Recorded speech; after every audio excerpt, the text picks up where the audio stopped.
Oh, but my gosh. And we have a very special guest who is joining us right now. Usually we get to talk with this very special guest of ours. In fact, our favorite guest that we have here on the Nosebleed Seats later in the week. But Kristi Scales, longtime Dallas Cowboys reporter, sideline reporter, best in the business, is joining us now. She has just called in via the hotline.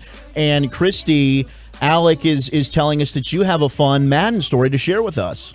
He actually did a game with us as an analyst on Dallas Cowboys Radio Network. It was a preseason game. We were playing out in Oakland, and of course he lived there, Northern California.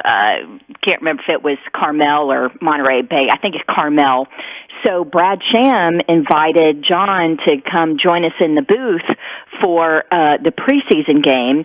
And as a joke, because you know how he was with the telestrator, right? It was all funky, lines that, geometrically impossible, but somehow he managed it on the telestrator. As a joke, Brad's wife, Peggy, who was our spotter, she brought along an Etch-a-Sketch so that John would feel comfortable.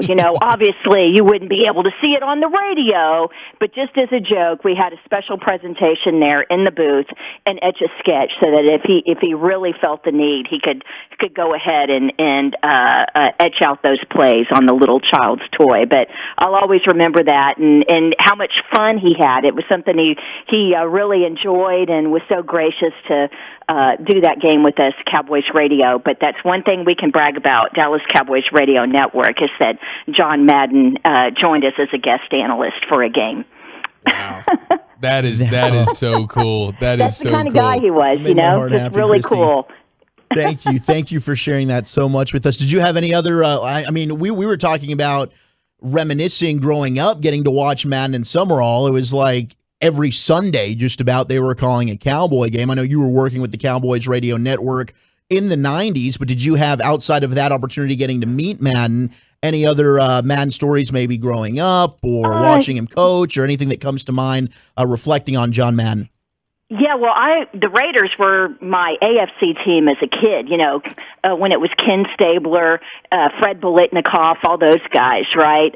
Later Todd Christensen, Howie Long. So I always liked Madden as a coach. But it's just interesting that he's part of the vernacular right now, right? I mean, double doink. Right? Yes, the double doink. We all pick up on it, and we use it all the time, but it goes back to him, and I think that the young fans just don't understand what an impact that he had, just on the football vocabulary. And then I think the greatest quote ever was when he was inducted into the Pro Football Hall of Fame, and he's the one that had the line about how, at night when everyone leaves the Pro Football Hall of Fame and all the bus, they talk to each other. That is one of my favorites as well. Pat Summerall was part of our Cowboys radio broadcast as well. He did games with us in preseason, but also after he retired, and of course he lived in Southlake all those years, he did a weekly pregame show with us.